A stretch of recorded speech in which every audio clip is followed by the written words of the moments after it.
Welcome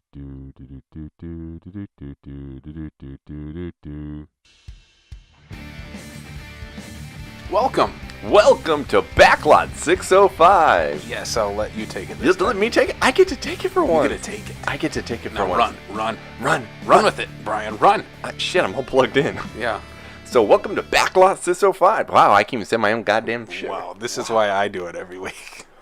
Welcome to Backlot 605. There you go. That sounded a little better. This is Brian. And this is Casey. And we're here to talk movies because what else are we going to do when we're just two schmucks in a basement? That's all we are. Two schmucks in a basement who like to talk about schmucking movies. Maybe you're just the schmuck. Maybe I'm just having to deal with you. I'm a schmuck. You're a schmuck. He's a schmuck. We're all schmucks. You leave my dog out of this. Hey, he's in the basement. He can join the schmuck club. Touche, salesman. Hashtag schmuck club. Schmuck. Oh, there we go. Schmuck club. Put that one on. Yeah, there we go. T-shirts coming soon. What do we got going on? Stop putting shit out there that's coming soon. It's not coming soon. Whenever I talk, it's either a lie or I'm sarcastic. So, this week, what the hell we got going on? Not a whole lot, actually. No. We went to go see Escape Room. We did. And we'll talk about that probably because, you know. That was the big release. First release of the year. First release of the year. If you didn't listen to last episode, Happy New Year. Let us be the last ones to say it. We will be the last ones. Because I will say it next December. Happy New Year for 2019. Well, and we'll definitely be the last ones to say it. But that'll be like way long. Why is that on a Sunday? I don't know. Wednesday? I don't know. 6, 4, 2, 1. Talking out my ass, Brian. That's nothing new. Like Ace Ventura. Fuck, stupid movie. What? Let's start right here, right now. Why do you hate Jim Carrey? I don't hate Jim Carrey. You don't like Dumb and Dumber. You don't like Ace Ventura. Do you like Liar Liar? Yes. Okay. I hate the stupid comedy shit that he did early on. But he's so good at it. That's why you have Jim Carrey now. You're not wrong. That doesn't mean I have to accept it. Come on. Every time I watch someone kick a football on TV, I say, laces out, Dan. Laces out, Dan. Come on. Yeah, no. You like The Mask? It was okay. It was a comic book movie way before its time. Yeah. I mean, no one else could play that. And that's where you are correct. Now, is it a good movie? Is it what gave us Cameron Diaz? Yes. Yes. But is it a fantastic movie? She's never looked better since that movie. It was also like 94, so I mean... Jim Carrey had a big 94. He had because that was the same year as Cable Guy, wasn't it? No. It was Dumb and Dumber, Ace Ventura, and The Mask. All in 94. Oh, God. Cable Guy, underrated movie. Very underrated. I love Cable Guy. Matthew Broderick is amazing. Then, not now. What's wrong with Matthew Broderick now? Have you watched the live Christmas Story? No. He's bad. I don't want to watch anything that's Christmas Story that is not the original Christmas. Peter Billingsley one? Yes, because like when I heard they did a Christmas Story 2 with Daniel Stern. No. Come on, you at least want to check it out for Daniel Stern. No. Oh, okay. No. I love Daniel Stern. What else have you seen him in besides Home Alone? Who, Daniel Stern? Yeah. City Slickers. City Slickers, that's a good one. I'm trying to think of the one that I'm thinking of. It was like the one you're thinking of? Yeah. If you want to look it up quick, I'll try to think. It's him. He basically plays a guy who got framed for murder. This is a family movie. He got framed for murder for blowing up this house. And he has to lead this group of scouts out in the woods. And now the cops are chasing after him. God, what was the name of that movie? Oh, God, I'm going to have to go back, too. I know what you're talking about. Something Wild or something like Nature or something like that. Well, he was in Bushwhacked. Bushwhacked, that's what it is. Bushwhacked. Great movie if you haven't watched it. Go check it out. Very Bad Things. What's that? That's another movie he's in. I've never seen it. Christian Slater. So do you remember a movie coming out? Christian Slater, yes. I do. No. Last year, Scarlett Johansson, Rough Night. Yeah. Basically, the bachelor party gone bad, stripper dies kind of thing. Imagine that, but made like 20 years ago with dudes and probably a better movie. I mean, it's got Christian Slater in it. Christian Slater, Cameron Diaz, Daniel Stern, Jon Favreau, Jeremy Piven. So, yeah. I'll have to check it out. Oh, good movie. It's a very good dark comedy. It's, immediately when I saw the trailer for Rough Night, I'm like, so it's the girl version of Very Bad Things. Yes. I will add that to the list. To the list. You All better right. get your letterboxed out so you remember to put that in So there. I'll just listen to this a million times while I'm editing. So, Hey, there you go. what the hell were we talking about before we talked about Daniel Stern? Bushwhacked. Bushwhacked. Great movie. Because Watch it was him. No, it's a bad movie, but it's fun because I grew up with it. So, you know what's another movie I loved as a kid, but still holds up today? 6? I don't know. What? 6? I don't know. Is that a movie? It's a number. It is a number, I guess. Heavyweights. You ever seen Heavyweights? Disney live action movie. No, it's so good. Football? No. What's it supposed to be? It's about a bunch of kids that go to a fat camp, and Ben Stiller takes it over, and he's like a fitness guru. Oh, I think I know about that one. You know, Are you a Ben Stiller guy, or you hate the Ben Stiller? No. I know a lot of people who just hate Ben Stiller, and they can't watch his movies. Like you and Will Ferrell. No. I will take Ben Stiller over Will Ferrell any day. Dodgeball. As much as Meet the Parents, Meet the Fockers. Imagine his character in Dodgeball, except he has to train a bunch of fat teenagers. That's he pretty much plays the same character. It's a great movie. Check it out. It has half the cast of Mighty Ducks in it. Oh, there you go. Kenan Thompson. No, one of them, the kid that plays Goldberg, who's a meth head now, I think. Yeah. Yeah, you saw that in the news, huh? Yeah, I did see that. That was a while ago. My parents didn't believe me when I showed them the picture. I'm like, hey, remember that movie Mighty Ducks and Goldberg? Like, yeah, the fat goalie. Like, yeah, this is him now. And I showed them the picture. Like, no, it's not. Like, Mom, this is what meth does to you. No joke. When I saw the article about it, I immediately went go to Snopes to fact check to see if this shit is correct because, it's not unusual to have your meth head doppelganger. And get a picture and somebody, throws something together, right? And it doesn't look like him though. Once you kind of peel back the layers, you can see it. But I'm going through and I'm like, okay, legit source, Snopes. Oh, son of a bitch, this is real. I gotta think. Who was this guy's name? What was his name? What? The dude from Mighty Ducks? Yeah, the goalie. Shaun Weiss. Shaun Weiss. Yeah, come on, man. Emilio! Jesus fucking Christ, dude. I love Night at the Roxbury and they yell Emilio, so. I think Emilio needs to do more. I think he needs to get more behind the camera. It's more. Did you ever see Bobby? I've never seen any of his directing movies. Bobby was great. Good. Again, a great ensemble cast based on Bobby Kennedy. I think he needs to get more in front of the camera for Mighty Ducks 4, coming to Disney Plus. And you know what? There's some things that just don't need to be remade or sequel. No, not remake. Sequel. That would be like, hey, we should go make Back to the Future 4. No. Are you comparing Mighty Ducks to the Back to the Future trilogy? No. I mean, Mighty Ducks is one of the greatest trilogies of all time. Mark my words. It's up there with The Dark Knight and Toy Story and Back to the Future. It's right. It's in that conversation. Maybe. I mean, there's not a bad movie in it. It's got Emilio Estevez and hockey. And hockey. I mean, you can't go wrong. And I mean, come on, the movie was so successful that they actually created an entire NFL franchise around it. NHL. And a cartoon series that has nothing to do with the actual movies. Well, you can't have everything. Yeah, what other movie can you think of that named a professional team out of it? Space Jam. Oh, shit, no, that's not right. Space Jam, we're going to be talking about that later because Space Jam is awesome. Space Jam is amazing.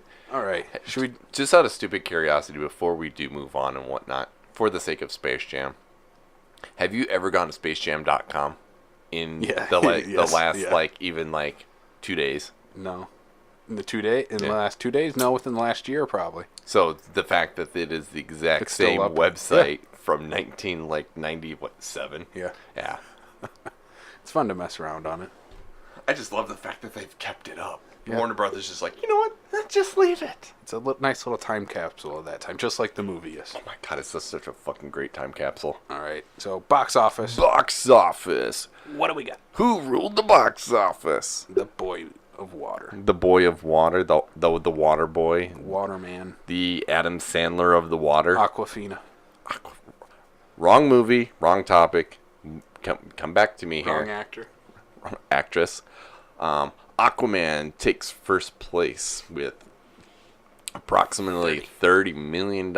Escape Room comes in at second and with about 18, kicking Mary Poppins to third with 15.7. We got Spider-Man at 13 and Bumblebee at 12.7. Nice. So I'm not going to lie.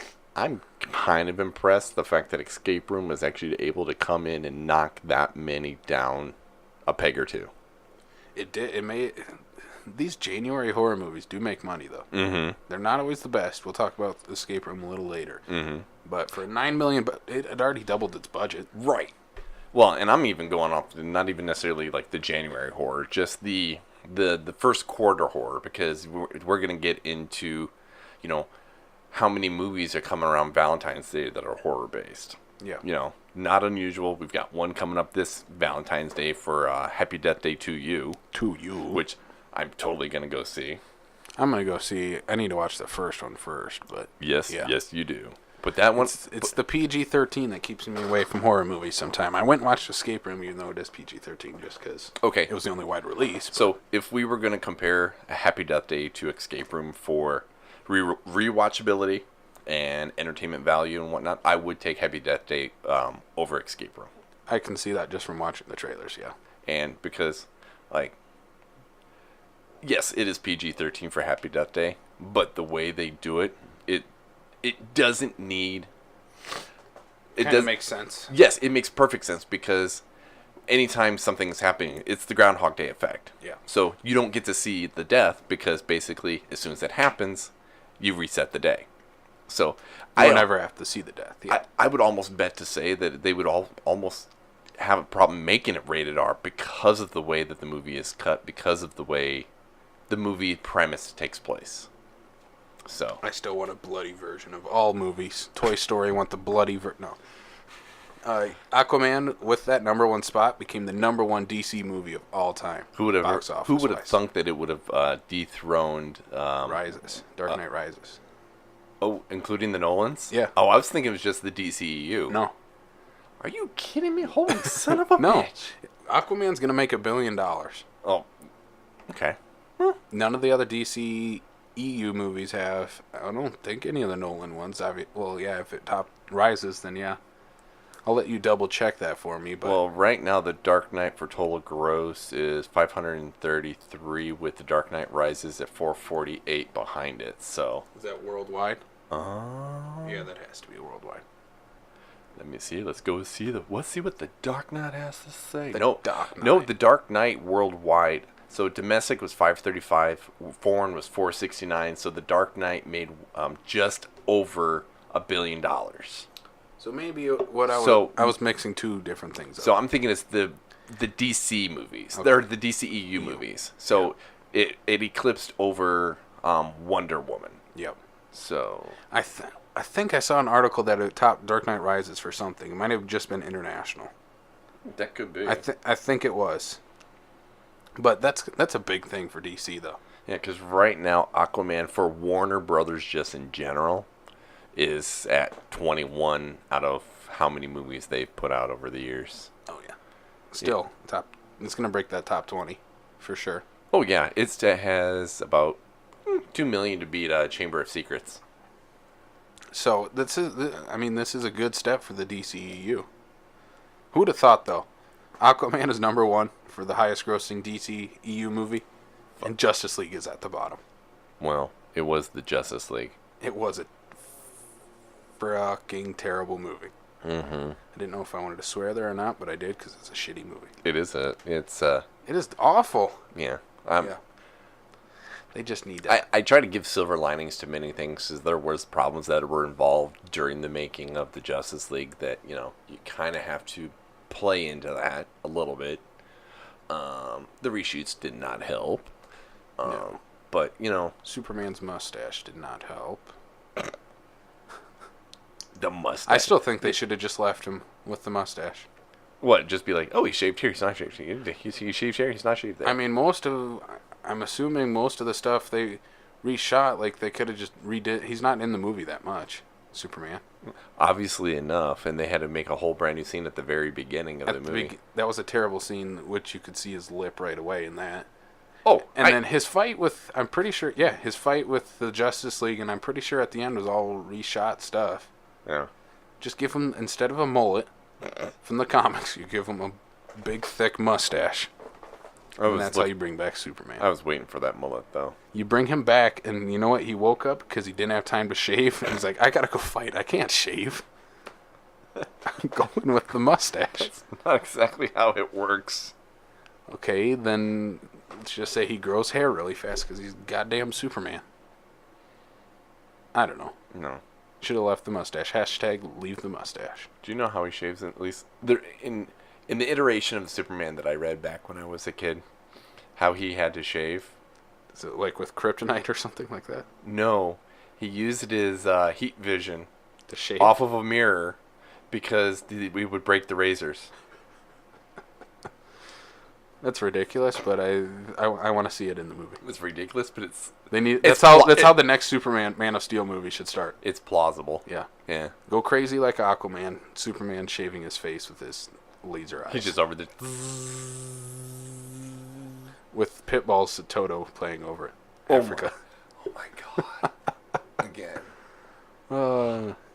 Oscars, where you better nominate Pitbull for Oscars. New hashtag for the Fuck that shit. No. hashtag Pitbull for Oscars. No. No, not if you want to run us into the ground. Hey, we got Pitbull fans out there. We hear you, Pitbull fans. You know what? I like Pitbull. I don't like Pitbull. I don't mind Pitbull at all. No, it doesn't fit. No, it does not fit at all. No. Okay. All right. So are we moving on? Let's move on. Let's move past on. Pitbull and Let's appreciate the fact that Escape Room, as that it is, was able to dethrone. Granted, you're talking about some movies that have been around for a couple weeks. But I legit actually am kind of surprised it made as much as it did. But you're right, with it being such a low budget, it's all profits from here. yeah, it did exceed expectations by a lot. So, I mean, it's getting its sequel, which we'll talk about when we get into the review. But Good. it's getting its sequel. I legit hadn't even looked yet. But No, I haven't looked either. But with the money it's pulling in, yeah, it's gonna get its sequel. you're probably again not Top wrong. to Mary Poppins, y'all.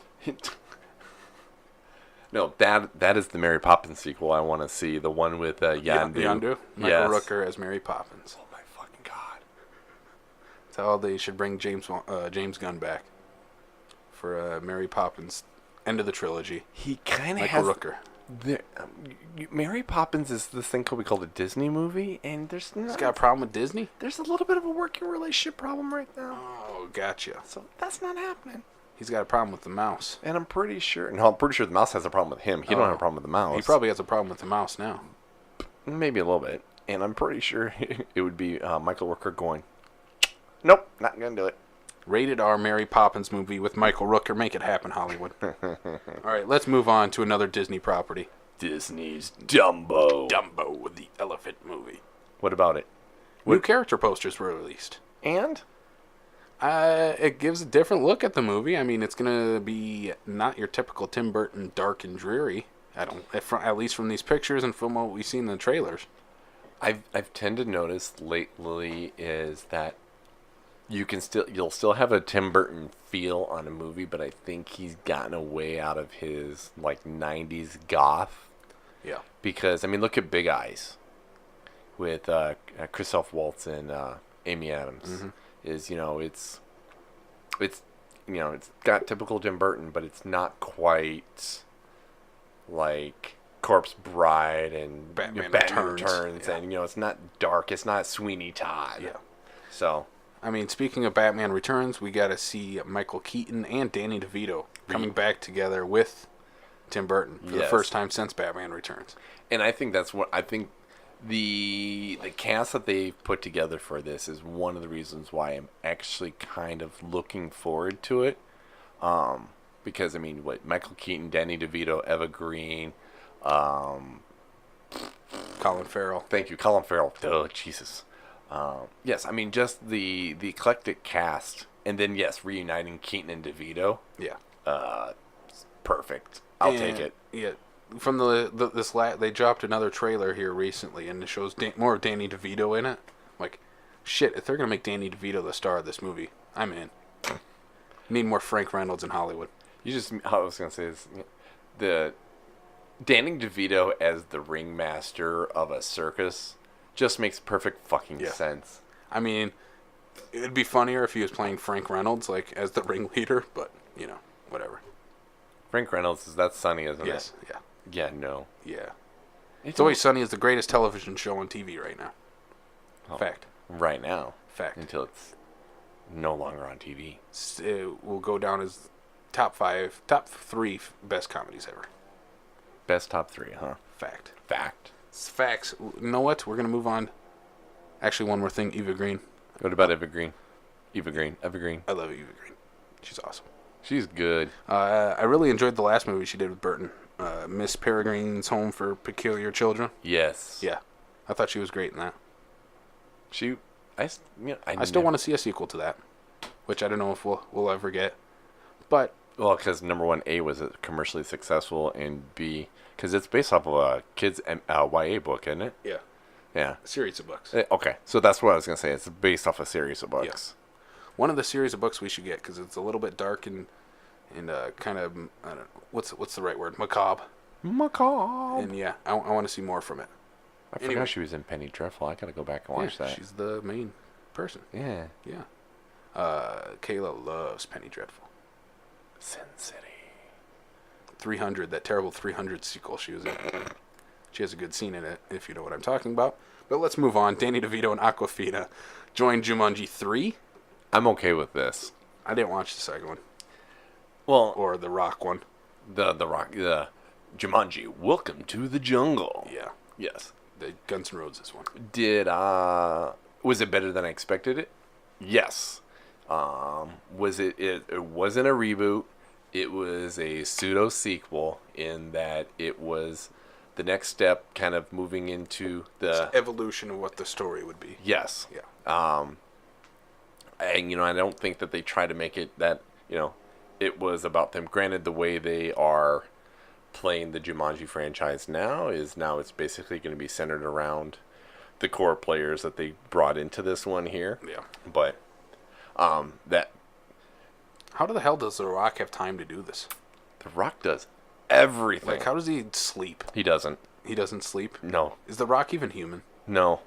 What is he? I'm pretty sure. What do you think The Rock is? I'm pretty sure he's an advanced T-800. Okay. I can see it. Yes. Breaking news. The Rock is going to star in the next Terminator movie, too. Wow. Gee, this guy, he's in everything. You mock now, you just fucking wait. Oh, I would love that. Could you imagine if they Have they even gotten to T-1200? I don't know. At least in the movies? Well, It'd be like in the next evolution. Well, because Rise of the Machines was the TX. Oh. The girl was the X, because T-1000 was Robert Patrick. Yeah. T-2000, The Rock. Whatever. Boom. Right there. Yeah, right? That's what you call it. Yeah. And you said it during the year 2000. It's a straight-up sequel to Terminator 2. Boom. That's your movie. But just to try to retcon all the other ones? That's what they do with every other Terminator sequel. Hey, that's a good thing about a movie where time travel is the basis of your entire movie. You can do whatever the fuck you want. The good ones still count. Those shitty ones don't. If this one's good, we'll keep it. Yeah, right? Yeah. This happened. That one didn't. Nope. Nope, this one did this. That one didn't. Anyway. Our thing we did here changed the time for that. Yes. So Danny DeVito and 24-pack of water is going to be in this movie. Wrong Awkwafina. I keep telling you. I don't know who Awkwafina is. I'm so out of touch with... Is she an actress? She is a female... My understanding is she's a female rapper, but I've never actually heard her actually music, whatnot. Oh, she was in that Ocean's movie, But she right? was in Ocean's 8, and she was great in it. I don't listen to popular music today. She's probably on YouTube, big star or No, something. honestly, I couldn't fucking tell you. Not a clue. Are we too old for this shit? I don't know. No. But for bringing in Danny DeVito, can you bring anybody shorter than Kevin Hart? They're just going to have short jokes back and forth between the two. You know what's going to happen. You absolutely know it's going to happen. The short jokes is what I mean. Yeah. Between DeVito and Kevin Hart. Yeah. No, I think this will be a good one as long as they bring everybody back as well. The only one that I think they would, I would like to see them bring them back. I just don't think they can based on the story is Nick Jonas. He's busy doing the Jonas Brothers reunion tour, right? No, I don't think. Oh, no? No, I don't think they didn't make music anymore, and I'm okay with that. I'm so out of touch. That shows you how much I remember the Jonas Brothers. But no, he's pretty much an actor now. I'm being sarcastic, Brian. No, you're not. You're Jones. That's true. I don't think I've ever seen Nick Jonas in anything. You're jonesing for a Nick Jonas. I don't even know what that means, but yes. Yes. No. No. Nick Jonas or Zac Efron, go. Zac Efron. Okay, same here. Neighbors. Ted Bundy. Yeah. He's going to kill it, literally. Boom.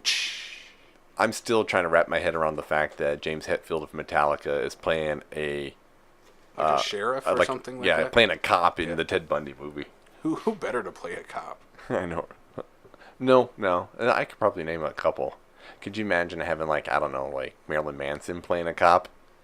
He doesn't look like a cop, though. No, he could be that scuzzy cop that nobody wants to deal with.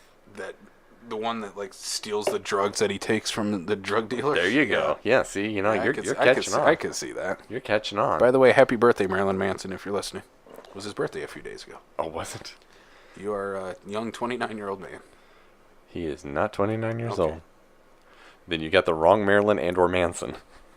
He's part of the Manson family, right? No. Oh. You do know where the Manson comes from, yes. right? Okay. Do you know where the Marilyn comes from? Probably Marilyn Monroe. Yes. Okay. Just making sure. Okay. There was a whole theme when they first created the band back in the day. That they wanted to be a combination of Marilyn Manson, or Marilyn Monroe and Charles Manson? No. So, like, all the different band members were named after... so, like, Twiggy Ramirez, for example. Okay. One of them was a so play on old John school Wayne. Hollywood actresses combined with serial killers. Yes. That's yeah, awesome. so, like, one of I them didn't was realize that. after, like, John Wayne Gacy was one of the... Richard Ramirez. Yeah, exactly. Yep. Night Stalker. Mm-hmm. He's a creepy motherfucker. Anyway. Moving on, because I think he's starting to get a little infatuation with serial killers, and I'm feeling scared right now. Serial killer documentaries. They're so good. So you're saying that you watched To Make a Murder or whatever the hell that is on Netflix? No, I don't watch that. Why not? You just. Is he a serial killer? It's not a serial. If you kill one guy, he's not cool enough. Pouche. Okay. So Pouche. The Pouche. I don't know. So it has come out for Mr. Tony Hawk. Remember him? Anybody my age knows who the fuck Tony Hawk is. Yeah. He has come on to record and saying that there was going to be a sequel to Space Jam. The greatest movie of all time. One of the greatest of all time. Yes. I'm just going to say that. Just one of the. One of? Okay, I'll give it that. That's but right. due to some chain issues here, and here, when delays and whatnot, and then when they finally got into making Back in Action with the Looney Tunes that famously bombed, that Warner Brothers said, no, we're done with this. We're shelling all this because we were supposed to get Skate Jam with the Looney Tunes and Tony Hawk, and rumor has it that there was going to be this whole little Looney Tunes universe, and that there was going to be Race Jam with Jeff Gordon, and freaking Brendan Fraser had to destroy. Actually, I can't even say it was even Brendan Fraser. Don't blame Brendan Fraser. No, that's what I was gonna say. I had to retract in mid sentence and say creaky chair. Maybe it was just a bad movie. It's not Brendan Fraser's fault. Never blame the Frasier. Never blame the Frasier.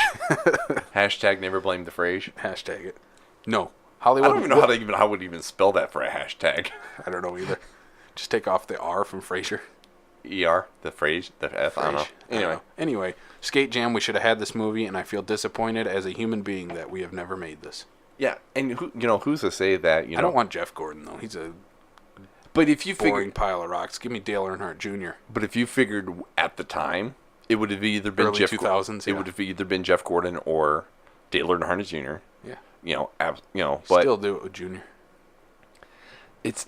I don't think it would play off as well as now that he doesn't have his normal 8 like he did back in the day when he had the old. I remember hearing about that one, the Jeff Gordon Race Jam. Yeah.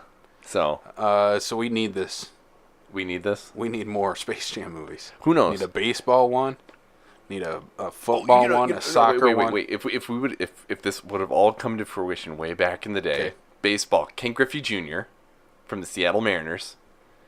He was the No, hot shit no. back then in the 90s. In the 90s, but we're thinking early 2000s. You got to go like David Ortiz, Alex Rodriguez.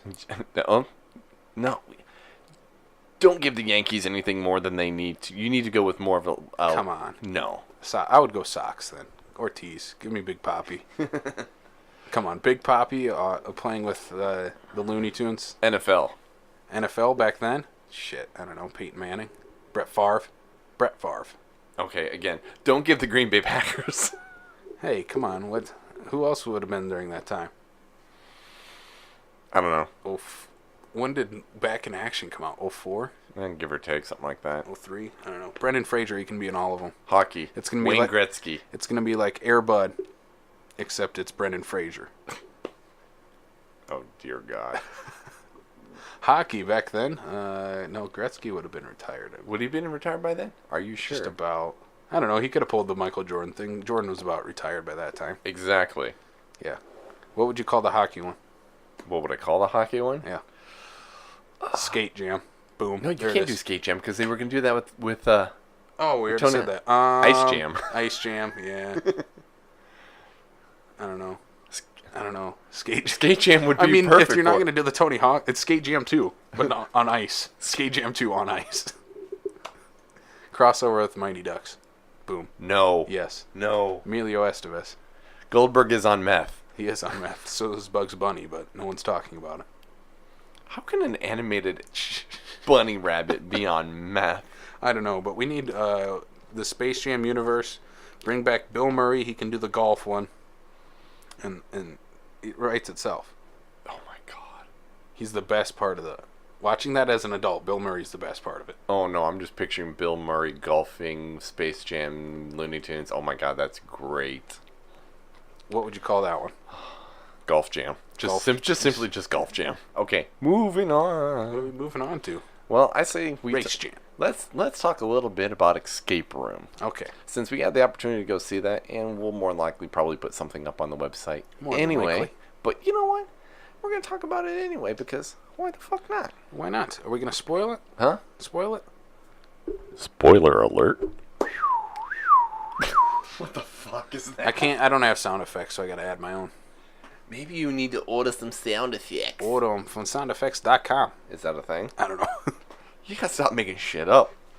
I told you at the top of the show, I'm either lying or being sarcastic. Because I tell you what, I'm not gonna be like one of those like TV shows where they start spewing like How I Met Your Mother. Like while that show was on the air, anytime they made reference to a website, they legit made that website.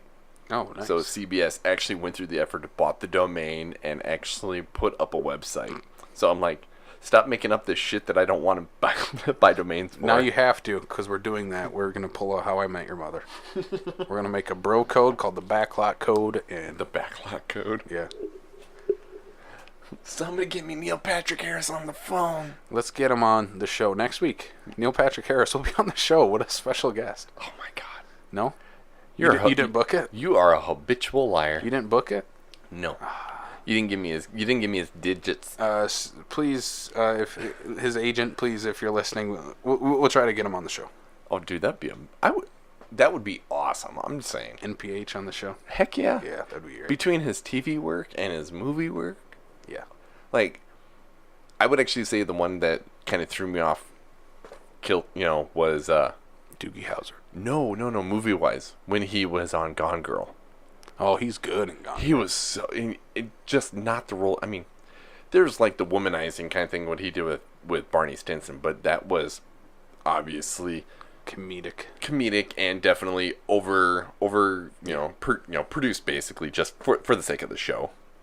But then you get this like weird, and like I feel dirty now. Creepy. Granted, that whole movie makes you almost feel dirty by the end of it. Granted, watching all the way through How I Met Your Mother, his character, Barney, it makes you feel dirty, too, when you figure out how many like ladies he slept with. I'm like, I get this is a comedy show, but that's gross. You don't even have to guess how many. They literally tell you throughout the show. It's gross. He has a list, remember? I know he has a list. It's a lot. And it's gross. He's a disgusting human being. And the only good person on that show was... what's his name? Damn it. Jason Segel's character. Marshall. Marshall is the only good character on that show. God, you got to get your people right. I haven't watched How I Met Your Mother forever. God, I love that. It's been show. a while. I love that show. I love Anyway, it. Escape Room. Escape Who Room. do you think would win the escape room for the characters of How I Met Your Mother? Oh, son of a bitch. I you know what? Honestly, if you put them all in an escape room, I'm gonna go with Barney Stinson. I was going to go Sherbatsky. Robin. Sherbatsky? Yep. Never Just that killer instinct, I think. Can't trust them Canadians either. the Canadian instinct. Yeah. But you know what? Don't underestimate Lily Aldrin. Never Yeah, underestimate Lily. Yeah. Ted's gonna be the first one to go. Yeah. Oh, yeah. Marshall will sacrifice himself for Lily. Yep, he would do that. Marshall would definitely, yeah. So I think the ladies will somehow seduce or something like that to Barney. He'll be the next. No, not now that you say that though. No, it would be Ted. If we're gonna take the characters from How I Met Your Mother and put them into the movie Escape Room, Ted goes first.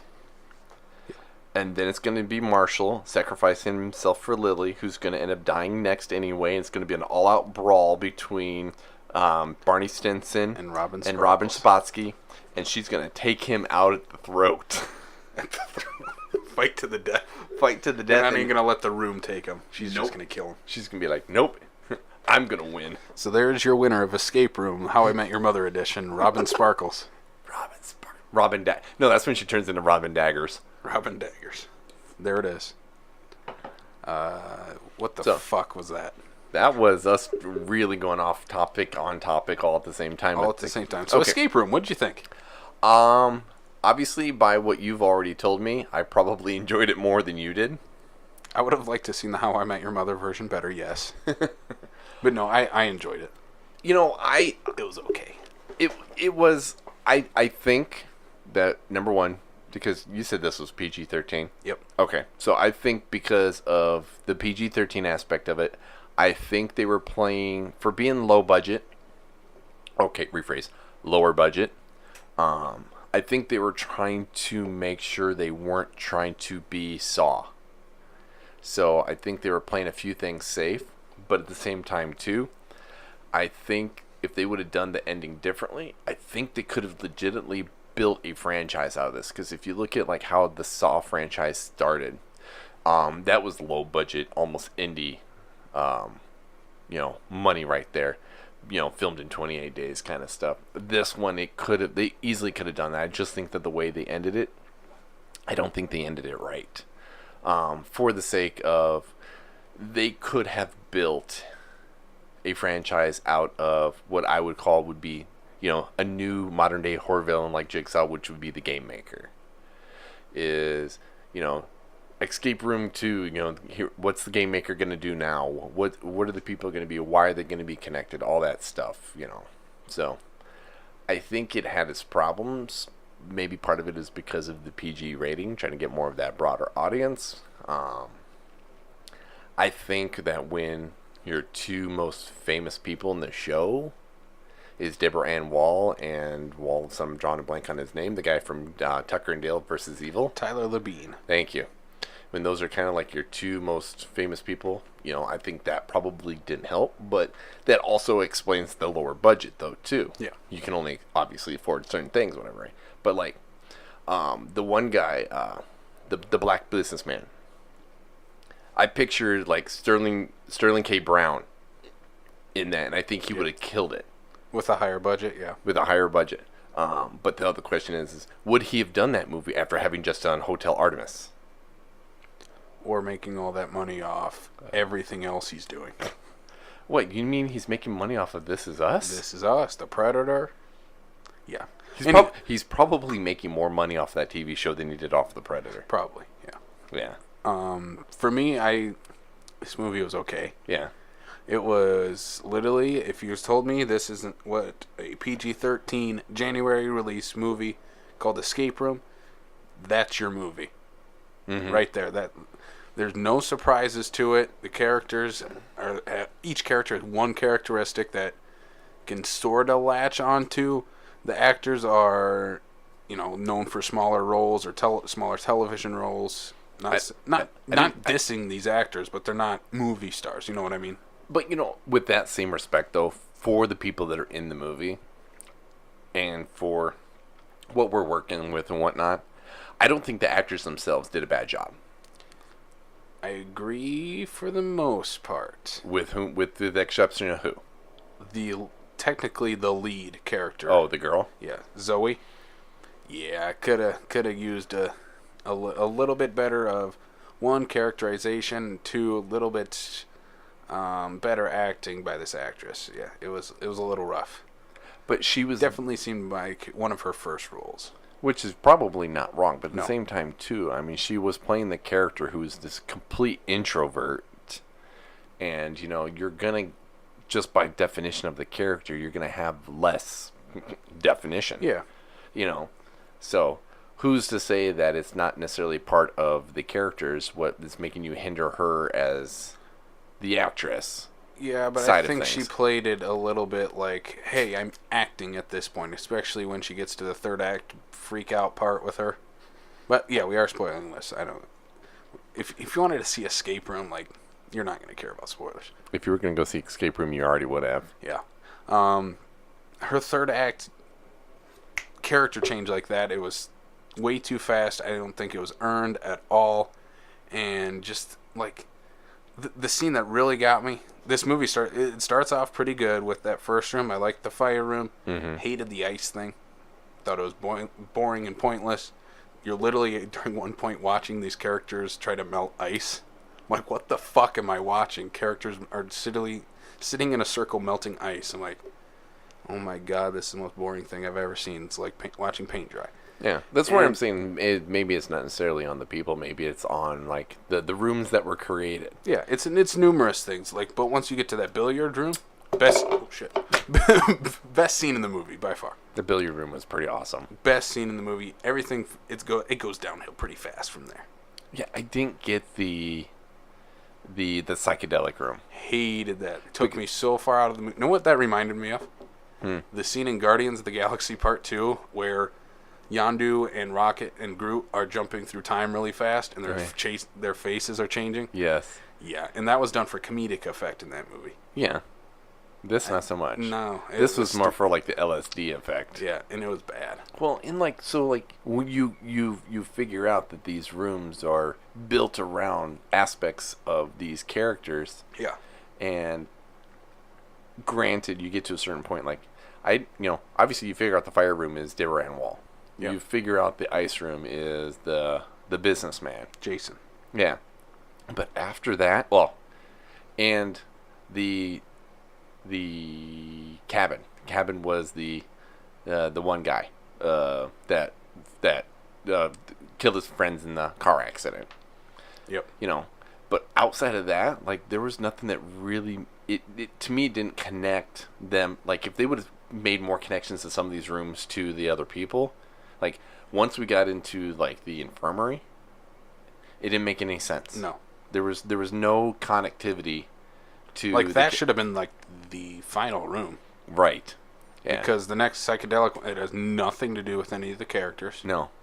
And then the last room is what, a like library kind of office area? I don't know what. Well, the only thing I can think of is for the sake of the library would have been connecting back to the girl.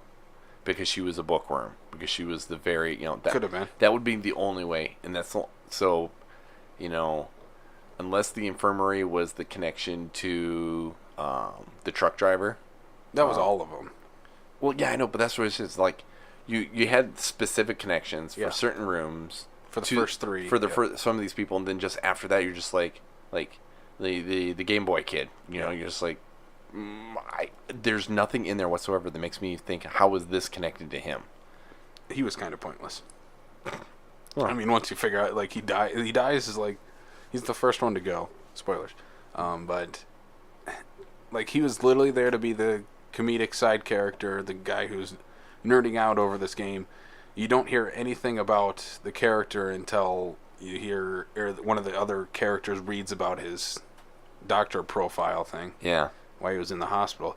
The thing that I wish, a little bit jumping to the end here, is like you started off with your part of the conversation is that there wasn't no big reveal at the end. Mm-hmm. Here's what I thought the reveal was going to be, and I thought it was pretty well laid out throughout the movie, especially once you get into that infirmary room. is that they were all going to have the same doctor. Because they keep hinting at this doctor from the first room on the... Oh, yeah. They're all addressed to the same doctor. Dr. Woon Yu. Yeah, and then all the patient things say that too. Yeah. I'm like, okay, shit. They all had the same doctor. That's how these characters are all connected. Well, all 6 of them. That's how Deborah Ann Wool recognized the one girl right away because they were in the hospital. They had the same doctor. Maybe they just crossed paths in the hallway one time. Mm-hmm. That would have made sense to me. With all of a sudden at the end, it's boom, it's their doctor. That's how we knew everything about these characters. Otherwise, how the hell does this guy know everything about them? Because to the song that they were singing in his car, Rudolph the Red-Nosed Reindeer. How the hell would he know that?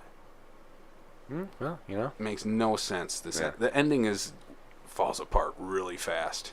It was the ending was just weird. Yeah, it was definitely weird. I think this definitely had the makings of building. Stop breaking the fucking chair.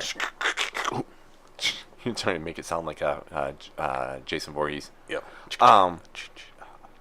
No, this definitely had the potential makings of a long-term franchise. I think they could have easily made a horror villain, the Game Maker, out of this franchise that could have differentiated itself enough from Jigsaw to be a legit horror villain for modern cinema. I mean, you look at, obviously, your old schools, your Leatherface, Jason Voorhees, Freddy Krueger, Michael Myers, excuse me. Yeah, baby. Wrong Mike Myers. There's obviously very many things out of them are the same, but there are things about them that are obviously very different. And I think this could have been the next logical step because outside of Jigsaw, we just have not had a good, modern day horror villain with multiple sequels to come, which is key, in a long time. Yeah, the last one with multiple sequels would have been Jigsaw. Because you can sort of count The Nun.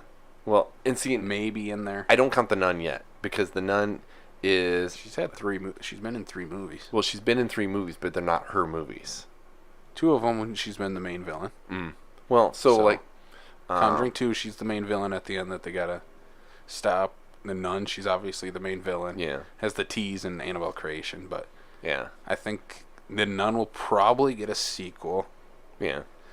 Warranted or not, it'll probably get a sequel.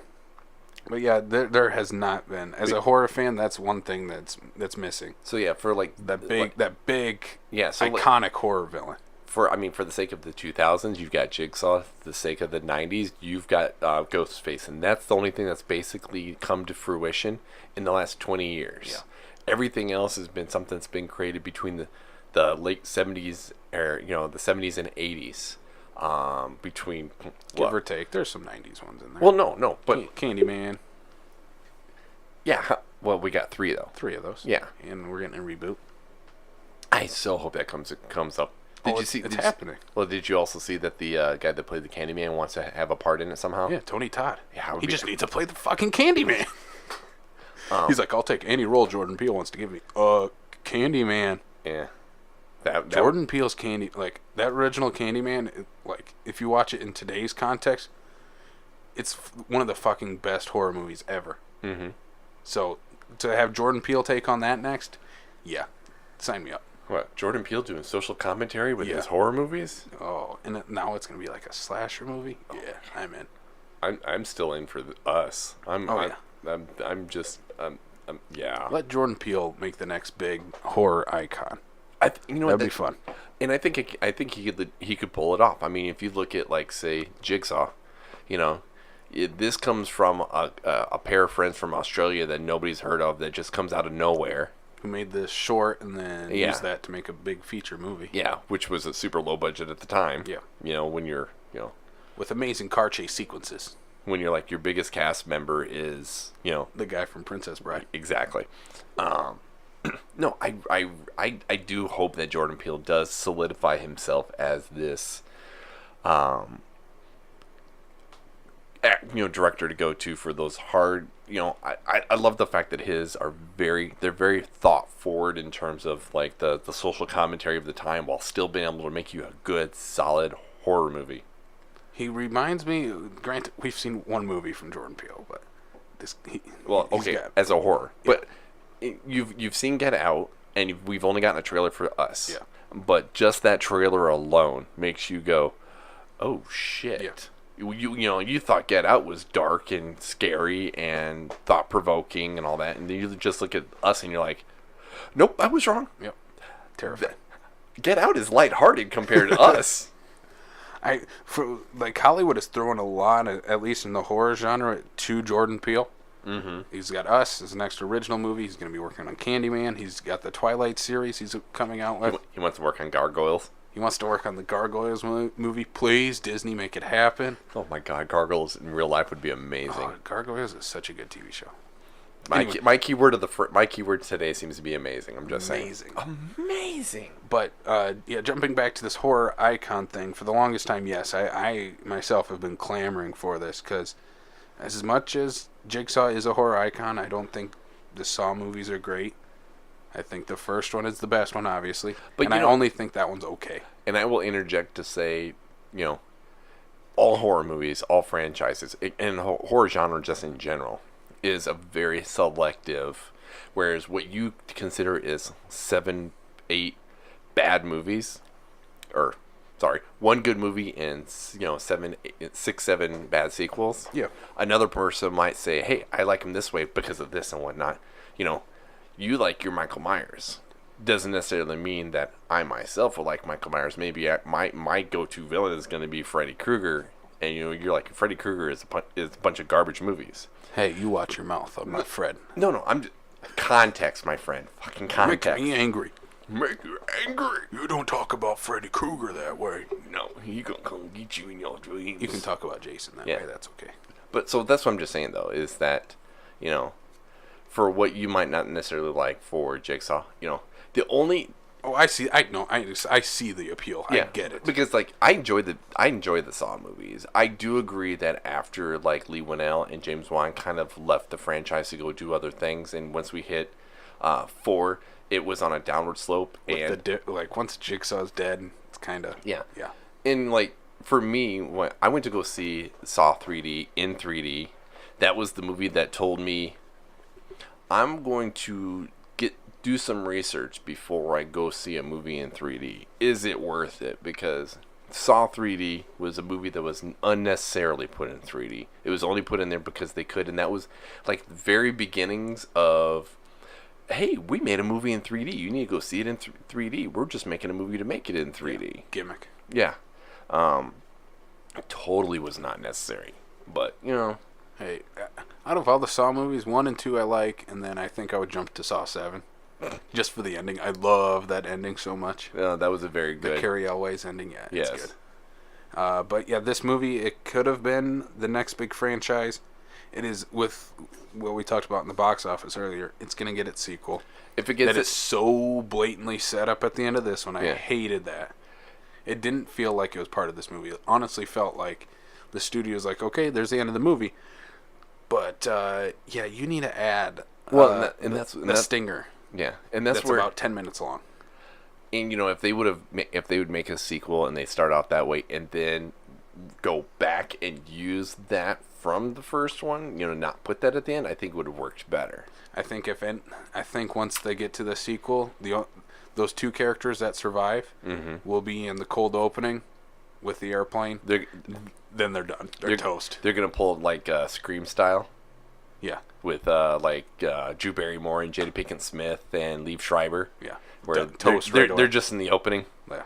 They'll be on the posters and everything, and then they're toast. Well, that's how you do it, Scream style. But this director, I like his previous work. He worked on the last year's first horror movie, Insidious: The Last Key. I think that is a much better movie. But I want to see more from him. Adam Robitel. I think he does a decent job with this movie for what he's given. I think some of the mandates, especially once you get to the ending, are studio stuff, especially with the setting up the sequel. Yeah. Which I hated. But I think it could have done, like I said, a little bit better with the villain reveal. There's nothing special about it. And then it could have used some stronger, especially lead characters. Yeah. Because I hate so there's a part at the end where the girl, I don't know if I can, it's fakes her death, but finds a way to survive and kind of beat the room. Mm-hmm. And 2 guys come in to clean up the mess, and they're like, what the hell is this oxygen thing hanging down for? So I can breathe, bitch. I'm like, no, you wouldn't say that. No, but you saw it coming. Oh, I saw it coming a mile away. Yeah. Yeah. But there's no way that character would have said that line. No. Like, okay, are you John McClane or Are you John McClane? are you John the McClane? No, and actually, when I was asking you here, last couple days about like movie villains and stuff like that, Yes, Brian has been hounding me for the last week. Well, if anybody's gonna know, and dude, this movie came out on Friday. It's been 3 days. For the last 3 days. 2 days because Give me horror villains now. But no, the reason why I wanted to legit, inquiry about this is because this is a Sony Columbia Pictures movie. Sony doesn't have a franchise for a horror villain. No. Not that I could find anyway. Because New Line owns Jason, they own Freddy. Sort of Jason. Well, but that's between Yes. Jason is New Line and Paramount. Yeah. Jigsaw is Lionsgate. Lionsgate now has Leatherface. Mm-hmm. So all these fucking, I think Lionsgate owns Leprechaun now too. Yes. So it's all of these. Yeah, dog, don't make such weird noises. Oh, that wasn't the dog. That wasn't the dog. It's just that I think this is a prime opportunity. This is I think again Sony going, this is what we need to do, and we need to try to fuck up what these filmmakers are trying to make. That's the biggest thing with Sony right now.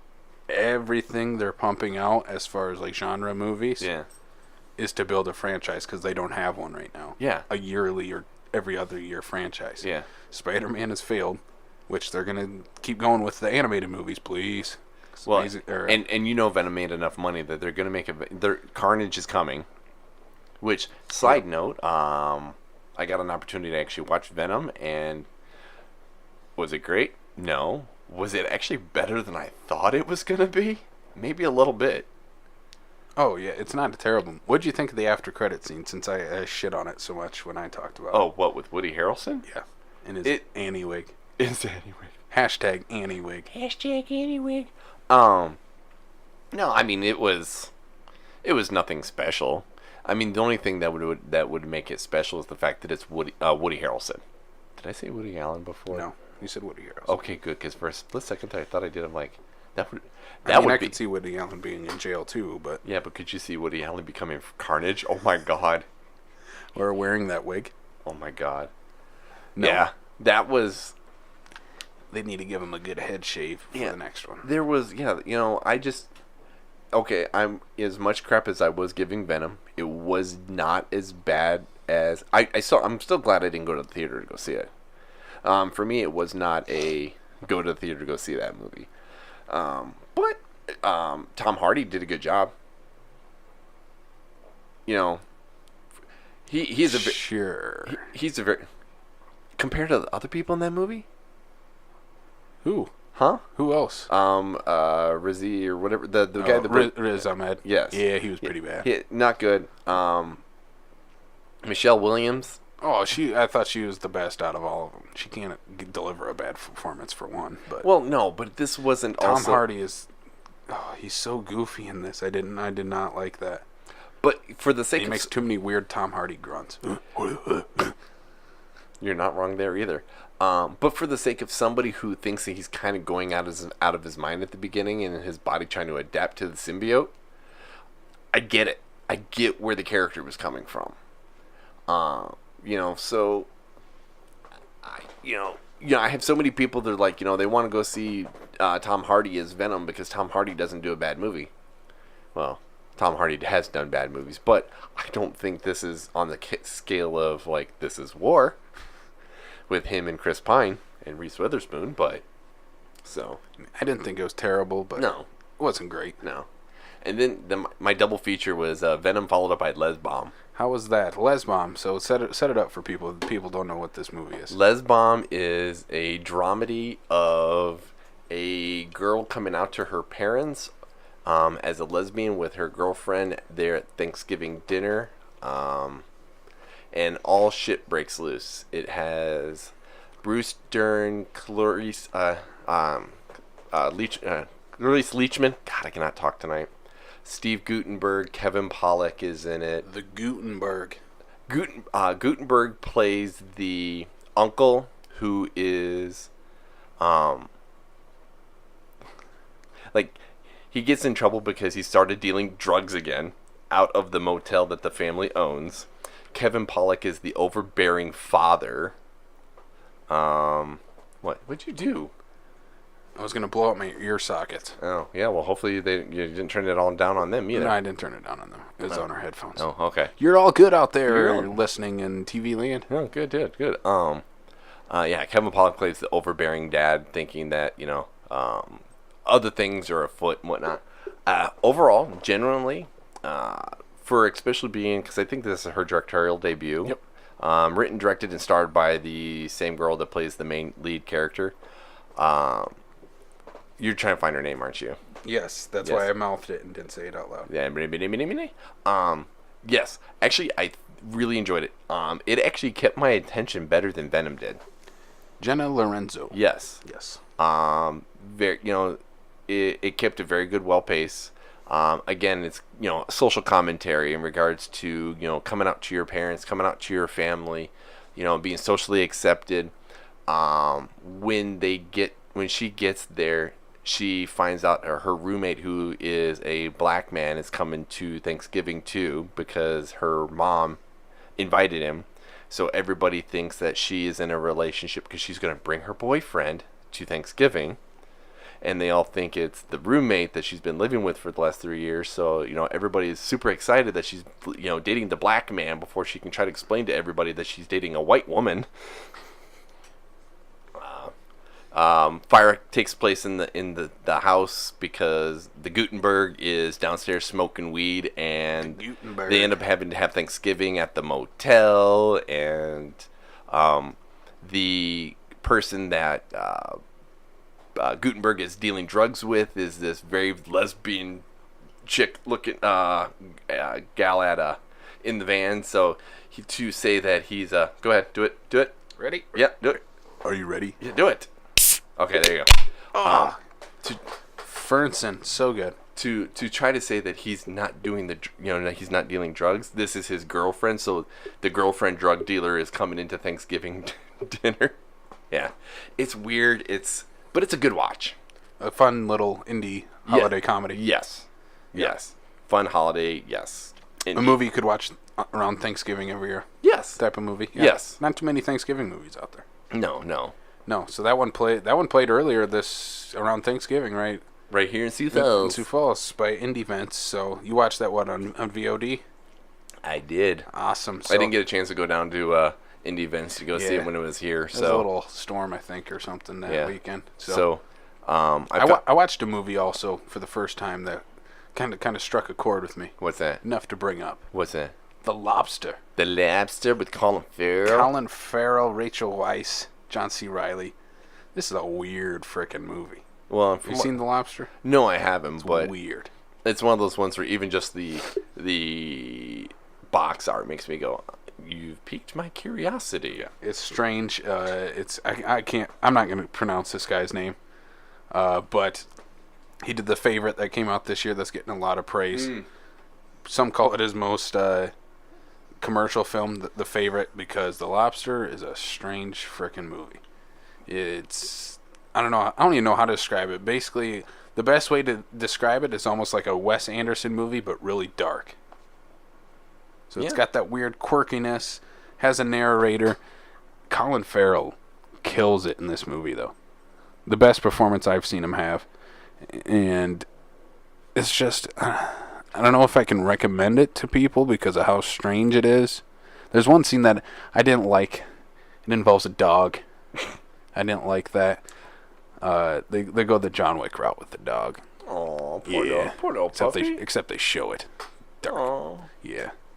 The one thing I like about Colin Farrell, at least as of late, is he just seems to be more into, I'm going to make the movies I want to make, and I'm not going to make the movie just because it's got the paycheck, because obviously he went down that road before with the paycheck.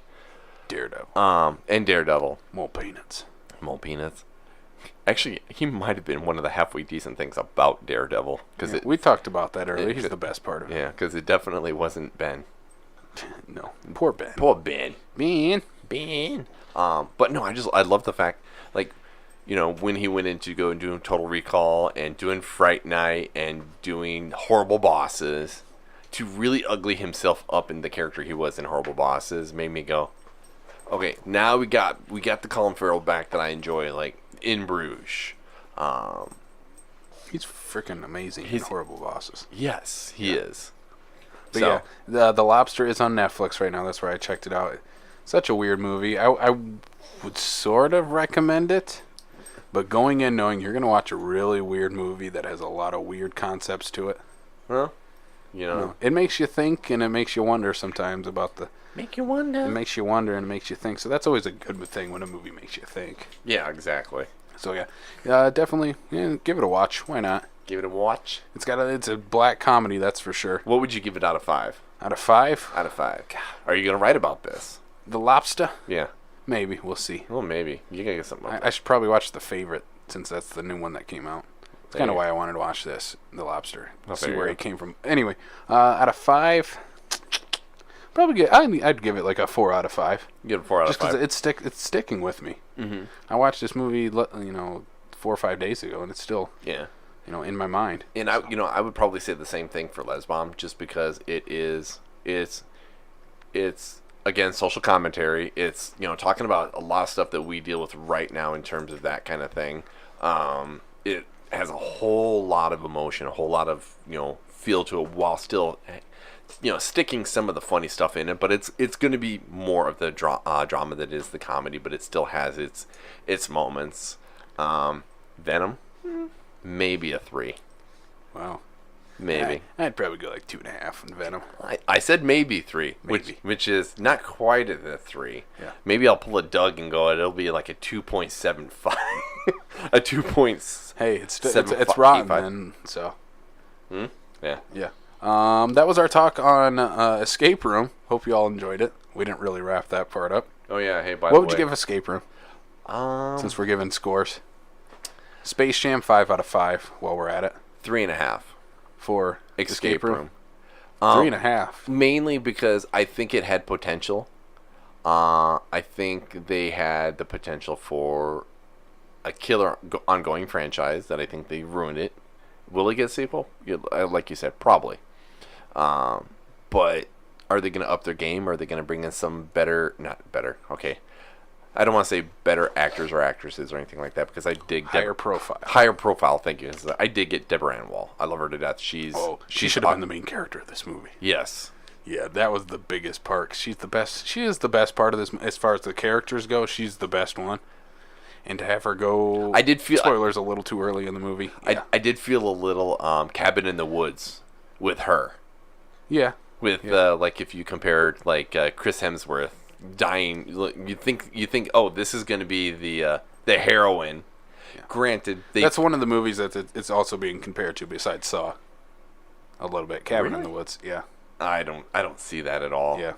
Because Cabin in the Woods is literally, let's just try to find everything that's horror and throw it into a movie. Throw it in there, including getting impaled by a unicorn. God, that's the best part. Evil mermaids. Fuck the mermaids. Where's our Cabin in the Woods sequel? Okay, quickly, 3 out of 5 for Escape Room. Where is our Cabin in the Woods sequel? I don't know. You got to ask Drew Goddard and Joss Whedon.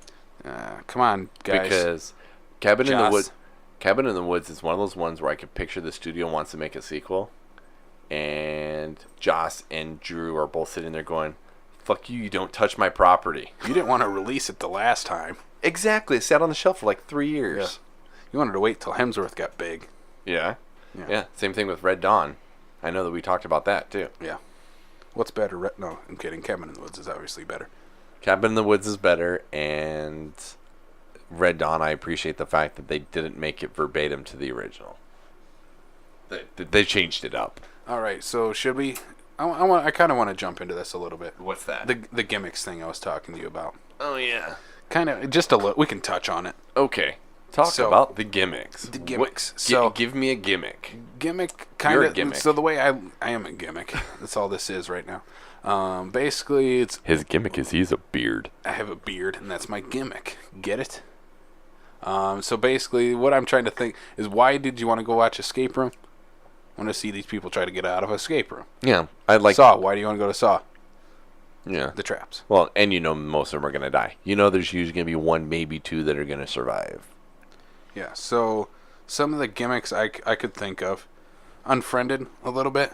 I never did see them because it didn't look appealing to me. I watched the first one. I haven't watched the second one yet. I kind of want to check it out. But Dark web. Unfriended. Yeah, Dark web. Dark web. I thought the first one was all right for a teenage horror movie. Yeah. Decent premise. Is it R or PG-13? I want to say it's R. Yeah, I'm pretty sure it's R. Because there's a part where a guy sticks his hand in a blender and they show it. So I'm pretty sure it's rated R. Well, You can double check me I'm on working that. on it. So that's kind of one where it takes place all on a screen. Found footage would be a gimmick. Yeah. Oh, found Definitely. footage, definitely fun. A lot of this is in the Yep, rated horror R. genre. Rated R. All right. So yeah, found footage movies you could be throwing into the gimmick. Blair Witch being probably the best of them. I just thought of one. What? Final Final Destination. Yeah. The build up to the death and the eventual death. The villain where you don't even have a villain. Yeah. Death. Yeah. Oh, I love the Final Destination movies.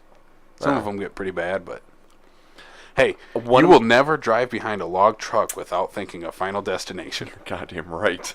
No. I want to say it's Final Destination 3. The black football player. I don't remember which one it is and whatnot. Where he's in the weight room of the high school of the college or whatever it is, and he gets his head smashed in. Yeah. You know what his real name is? Who? The actor or the character? No, his real legit name. Okay. And it's why it's like I couldn't even tell you his character's name, but I remember that guy's name for the day I die. That dude's real name is Texas Battle.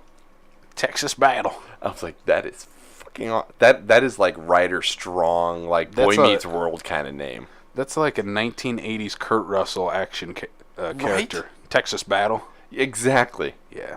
You're just like, Someone needs to write the Texas Battle movie with Kurt Russell. does he get to keep his ego beard? Yes, obviously. Keep his That's Tarantino's 10th movie, Texas Battle. keep his Santa Claus beard. Yep. Yes. The Christmas Chronicles beard. Hey, that was a pretty badass Christmas movie. That was a badass Christmas movie. It makes you want to see Kurt Russell keep that beard and be a badass Santa for a couple more movies. Bad Santa 3. Bad Santa Snake 3. Plissken. Hey, if Tim Allen can get 2 sequels out of his Santa Claus, Kurt Russell can at least get 2. Yeah, but does he want to though? I mean, Throw a little Netflix cash his way. I think that'd be all right. well, no, I'm not saying that. Did you watch Christmas Chronicles? Yeah, Okay. yeah. So we can spoil the ending. I think as long as Mrs. Claus is in the movie, that'd be all right with him. Oh my god, that was the best cameo that I saw. I think I set that up, didn't I? Yeah, It's a great cameo. You know, you kind of like when she first walks in, you're like, oh, I hope so. Oh, I hope so. Oh, I hope so. She turns on, you're like, yes. It's so perfect.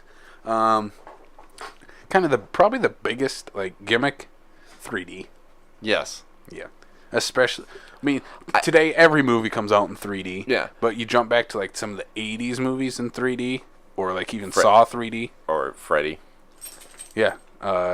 Freddy's Dead, where literally the third act of the movie they tell you when to put your glasses on. Mm-hmm. Oh, it's so good. With God, what's her name that's in that? Which one? That plays Freddy's daughter. Freddy's daughter? What are you talking about? And Freddy's Dead. It's not his daughter. It's the daughter. No. Are you gonna question me on this? Yeah, because for one, Freddy never had kids. Yes, he did. I will bet you $30. Freddy's Dead. Yes, Lisa Zane does play his daughter. I think sister of Billy Zane, the always great Billy Zane. You do not need to go check out Freddy's Dead again, Brian. It's not that good. I don't. Okay. No, it does have the gimmick of the 3D. Another one that does Friday the 13th 3D. Right. My Valentine 3D.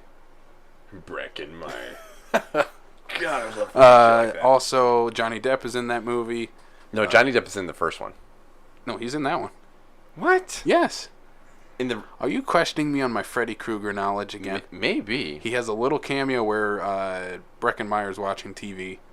I think he sort of plays Johnny Depp, like himself.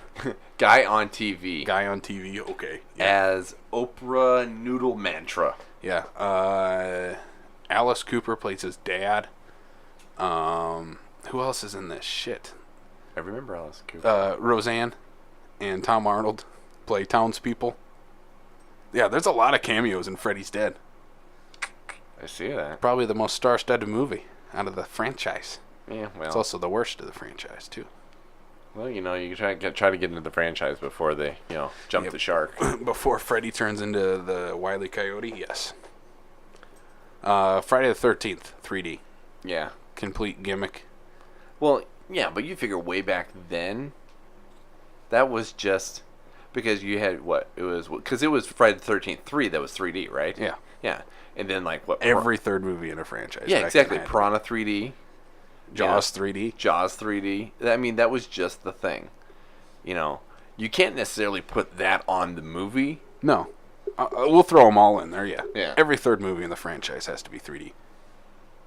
I think that should be mandatory in Hollywood. It's just every third movie. Return of the King should have been 3D. Lord of the Rings 3D. I don't mind 3D movies as long as it is used for atmosphere as opposed to gimmick. To help build the special effects, yeah. Right, so for instance, not to throw shit at you at the screen. That's where I say is for the sake of Saw 3D, dumb use of, I didn't like the use of the 3D, but that was also the same time of the original Transformers and Avatar, where it gave it so much more depth, especially on Avatar, where you're trying to envelop in this world and whatnot, and given the 3D effect just made it that more immersive. I mean, I want to see Hollywood go back to the gimmick part of it, where they're just literally just throwing shit at you. We're going back to the 1950s matinee kind of, next we're going to start putting the buzzers in your seat, so then that way when there's the tingler. There's lightning crackles or something like that, and there'll be lights in the... Or the famous part of... House on Haunted Hill with Vincent Price. So basically, when you watch that in the theater, they rigged it so when a skeleton popped out on the screen, they would have a skeleton fly over the audience. They're super I wish they would do stuff like that. There's a John Goodman movie of that. Of what? Of that whole idea. Oh, matinee. I'm pretty sure it's what it's called. John Goodman. It's Roseanne. No. No. Yeah, John Goodman, Kathy Moriarty. All about that? A small-town film promoter releases a niche horror film during the Cuban Missile Crisis. But yeah, it's the whole gimmicks type. I need to watch that movie then. Matinee. I'm pretty sure that's the one. I will have to check it out then. So. Yeah. Any other gimmicks you want to throw out there before we wrap this up? Should we wrap this little convo up? Conversation. I like gimmicks, so let's continue with them, Hollywood. Oh, you want more gimmicks? I want more. Yes, I don't care. Yeah, until you're I like stupid, fun horror movies. No, just gimmicks. Especially more 3D ones. No, just be weird with it. Just the whole tingler thing, the seats vibrating, the skeleton, make it an experience, almost a theatrical experience. You become a part with the show. No theater wants to spend that money on that. You literally rig up a line with a fake skeleton on a string and go across the audience. Yeah, it's not going to happen. Make it happen. Bandersnatch would be a gimmick. A Bandersnatch? Yeah. What? Oh, because it's the Choose Your Own Adventure? Yeah. Mm-hmm. Do you want to see more stuff like that? Yes. I do. Netflix, make it happen. I've seen that is going to start running out the Bird Box memes. With Bandersnatch ones. Netflix, this is the Choose Your Own Adventure we deserve. I've seen a couple of memes of them so far. Nice. Yes, I definitely would like to see more of those from Netflix. Netflix, Hulu, any of the streaming services that can pull that off. I would definitely like to see that, just because I liked the Choose Your Own Adventure when I was a kid in terms of reading the books. Uh-huh. And this is obviously just a logical step. Yeah. You know, even getting outside of the Black Mirror universe, which obviously was a great place to start it off with. You know, but like say They started. Apparently, this isn't their first one though. what? Apparently, they did a Minecraft little short thing Well, yeah, beforehand what Netflix on did? Netflix. Yeah, I think you're crazy. look it up. Oh, okay. Well, I'll have to see. Wasn't released too much beforehand. But to, you know, think of it almost kind of like, you know, like Edge of Tomorrow. You know, with this Groundhog Day, you know, kind of thing. Yeah. You know, and could you potentially do a choose your own adventure using like Edge of Tomorrow and going, okay, when does he jump now? And does he get hit by the car? Does he not get hit by the car? And you have to start over. That would be fun. Otherwise, I just thought of this. Why not wrap it up with the main topic of today's show, escape room? You figure out the clues. You got to answer the questions. Oh, I gotcha. And if you do, you get out of the room, you go to the next one. That type of thing. I think that would work too. That might be a little harder. A little bit, but Maybe. yeah. You still let the characters pick, you know, what they think would be the clue, and then you got to help solve it. So Yeah. I think it'd be fun. I want to Yeah. continue with these choose your own adventure type of things. Choose your own adventure. Yes. I mean, really. I mean, what? You know, maybe this is just me being closed-minded. I'm like, where do we even really go from here? You know, until they, you know, I take that back. I remember going to, what zoo was it? I went to a zoo and they didn't have a 3D movie. It was a 4D movie. Yeah. And I forget what like National Geographic thing it was, but kind of sort of like when you're talking about like the Yeah. skeleton on screen. When there was an earthquake, the seats shaked. When it was raining, it literally rained in the theater. Yeah. Rained or missed, yeah. Yeah, it missed. So it to the point you're like, Yeah. yeah, I had one. I went to one of those. I'm pretty sure it was at like Disney World. yeah, When I went there, they had a 4D type of thing. yeah. Yeah. The wind would. There would be like a little vent in front of you. The wind would blow when they're going through the wind and that type of stuff. Yeah. I kind of want more of that stuff. Eventually, we're definitely going to get into the VR movie. Yeah, For sure, But then at that point, you're just gonna be staying home anyway. Yeah. So what is coming soon? Coming soon. Not a lot that I want to see, but we'll talk about it. Okay. A Dog's Way Home.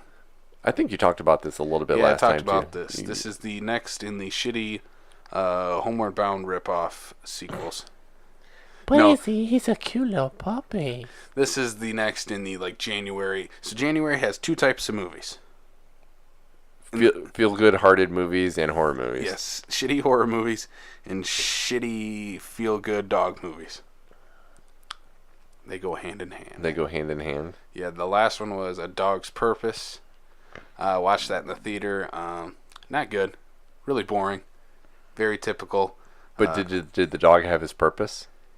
I don't. His purpose was to get you into the theater and spend the money. It was so a he dog did his that job. he like jumped from different bodies, and he eventually met up with the guy that owned him as a teenager, now as an adult, and they figured out that they recognized each other and that this was the actual same dog. Okay, that just sounds weird. Yeah, with Dennis Quaid. Yeah, no. He was in every trailer. He's in the movie for about 10 minutes at the end. Oh, Dennis Quaid. Yeah.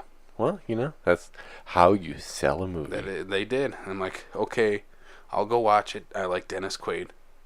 But, yeah, he was in it for like 10 minutes. Okay, side note. That movie looks awesome. Yes, I know what you're going to talk about. Yeah. I'll keep going with Yes. this little stupid I need to find the name Dog's of the Way movie. Home. Literally, the trailer that they released for this movie shows the entire movie. It's literally 2.5 minutes, and it shows everything that's going to happen in the movie. Mm-hmm.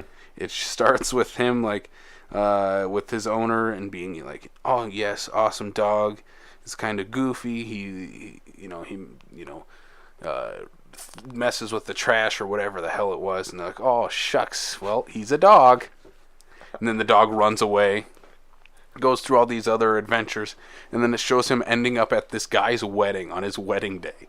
Like, that's the movie. You showed the entire movie. That's going to be the end. Hey, And the dog's going to be standing there as, like, the best man or something like that, and that's the whole movie. I saved myself $9. Exactly. You got it Okay, for free. so- 2.5 minutes. I went to go look up Dennis Quaid because we saw a trailer before Escape Room that puts Dennis Quaid in the villain role, which looked really good. Oh, I'm in. That looked really good. It's called The Intruder. Yes, definitely I'm into. Who's directing it? But hold on, before we get to there here, so, Okay. it says, obviously you bring up IMDb and it's like, oh, this is what's filming, this is what's announced, right? Dennis Quaid, May 17th of 2019, A Dog's Journey. It's another one he's doing? A dog finds the meaning of his own existence through the lives of the humans he meets. It's all the same thing. It's garbage. It's got Josh Gad in it as the dog. As the dog, of course. Okay, so let me get back to what you said. Literally every one of these movies is the exact same thing. Hey, you like dogs? Come see this movie about it. We like dogs. I do like dog. I have a dog, but I'm like, I don't want to see a movie about him. I have him at home. Dion Taylor. What? Because you were talking about The Intruder, right? Yeah, who is the director? Dion Taylor. Does not ring a bell. Known for Meet the Blacks, Supremacy, Ugh. Traffic, Dead Zone. Was he like the director of Meet the Blacks? Yes. Ugh. You know Let's what that see movie is? That's that like Purge parody movie with I think Mike Epps in it. Yeah. Yeah. Yeah. That makes me nervous. Let's see here. Makes me nervous. The Hustle. Yeah. So I mean, maybe this is the movie that turns the tail for him, because he also did that new Traffic with let me get it pulled up here. It's got Omar Epps in it. Yep. That didn't look too half shabby. Granted, its scores don't look so high, but yeah. We'll see.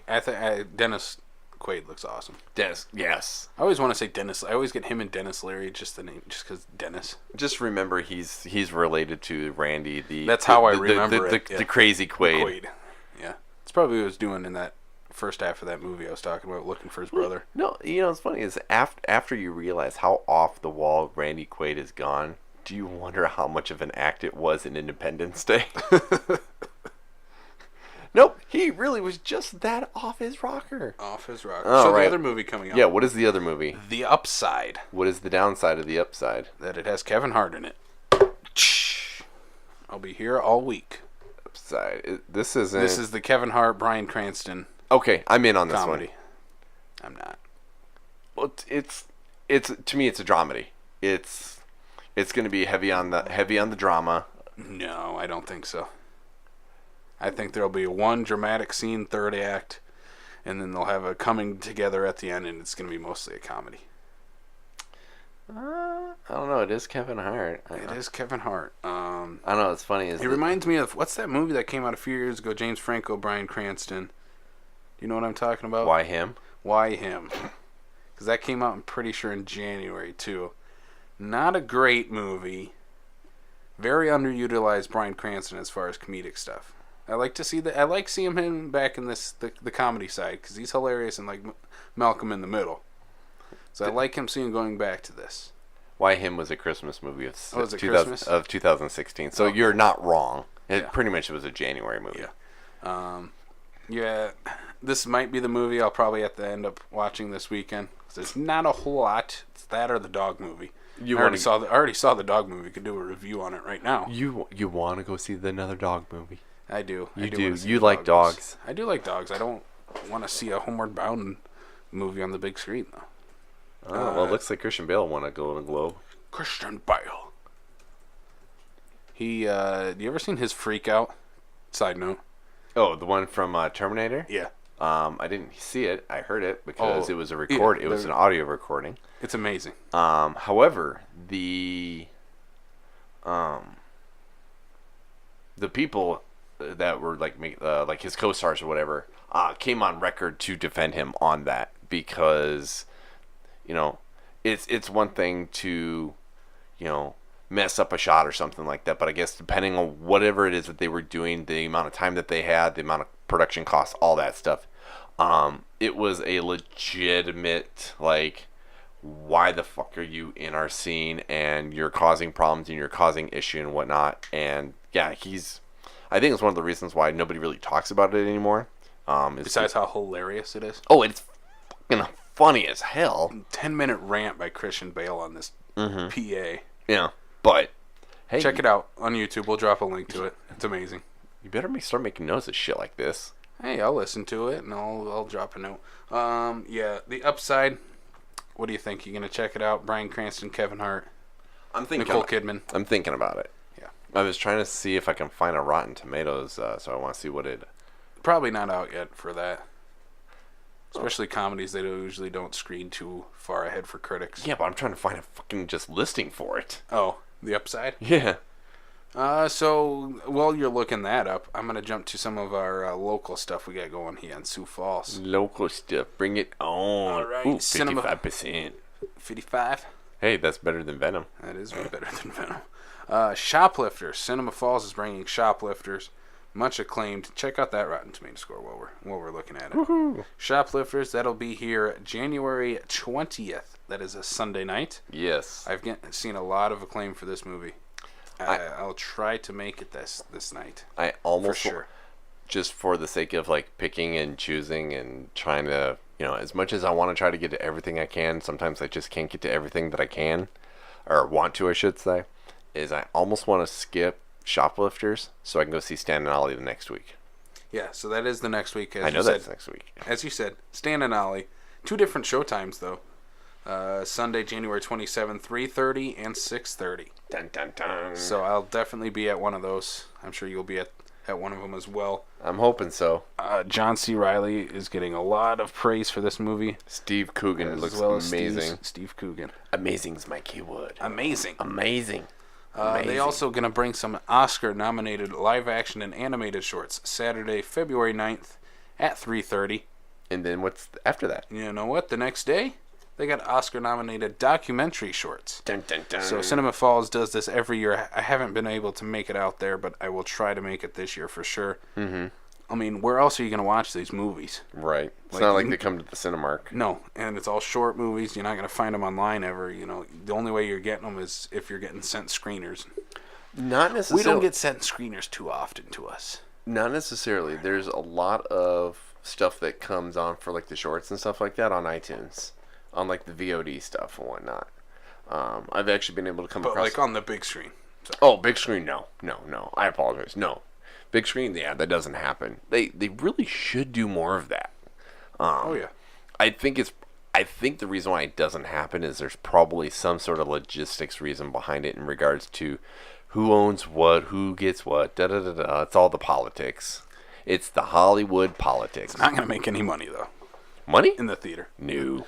That's not what Hollywood comes down to. Money. What? Money? They don't care about money. They don't care about the money. All right. Clarice. What? Okay. So January 23rd, if I'm not mistaken, Indie Vince, Full Circle Book Co-op, and ourselves are going to be hosting Yes. Burning. Stephen Yoon, South Korean thriller on the Oscar shortlist right now. Yes, because they won't. We will be screening the movie the day after the list becomes official, so it either will be one of two things the day after. Either it will be the Oscar snubbed Burning or the Oscar nominated Burning. Let's hope it's the Oscar nominated. I do too. I heard nothing but great things. This was on Obama's top movies of the year. Really? Yeah. Nice. Did you see that list? That's pretty cool. No, I have not. Yeah, Barack Obama, he sent out this big, I think it was a tweet or Instagram post. It had, his top 15 favorite songs of the year, his top 15 favorite books he read this year, his top 15 favorite movies. Yeah, Burning was one of them. Burning was one of them? Yep. Yeah. Obama seems like a cool guy. He is the kind of cool guy. I could play basketball with Obama. That'd be pretty cool. That fucker would dunk you. He would. I'm not denying that. You I'm not would saying get that. schooled. Oh, yeah. I'd want him by on my Obama. team. He'd play some 2-on-2. Oh, is that what you want to do? Yeah, me and Obama versus you and who do you want on your team? Michael Jordan?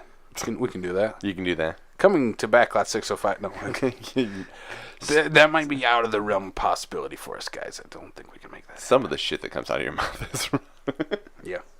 So, yeah, that's some of the big stuff we got coming up. Yeah. We also got here in Sioux Falls, the South Dakota Symphony Orchestra is bringing the music of Jurassic Park to the Washington Pavilion. and the Harry Potters. And Harry Potter. And the So Harry Potters. Jurassic Park is February 9 and 10. Harry Potter, April 6 and 7. Yes. So that would be freaking amazing to go to. Especially, Okay, maybe this is just me over you. You're going to be all for Jurassic Park. Absolutely. Just for the sake of the film score, Harry Potter is going to be just great. Oh, I think I'd cry during the Jurassic Park one, though. Once they play the theme, oh, I think I would cry watching that live, yeah. Well, then what are you going to do for like the next 89 minutes? Just like wipe tears from my face the whole time. I guess let's give a good plug to Ferguson for the wonderfulness beer that we went and bought. Lion's Paw, once again, beautiful. Yeah, tell you something that's good. It's just good.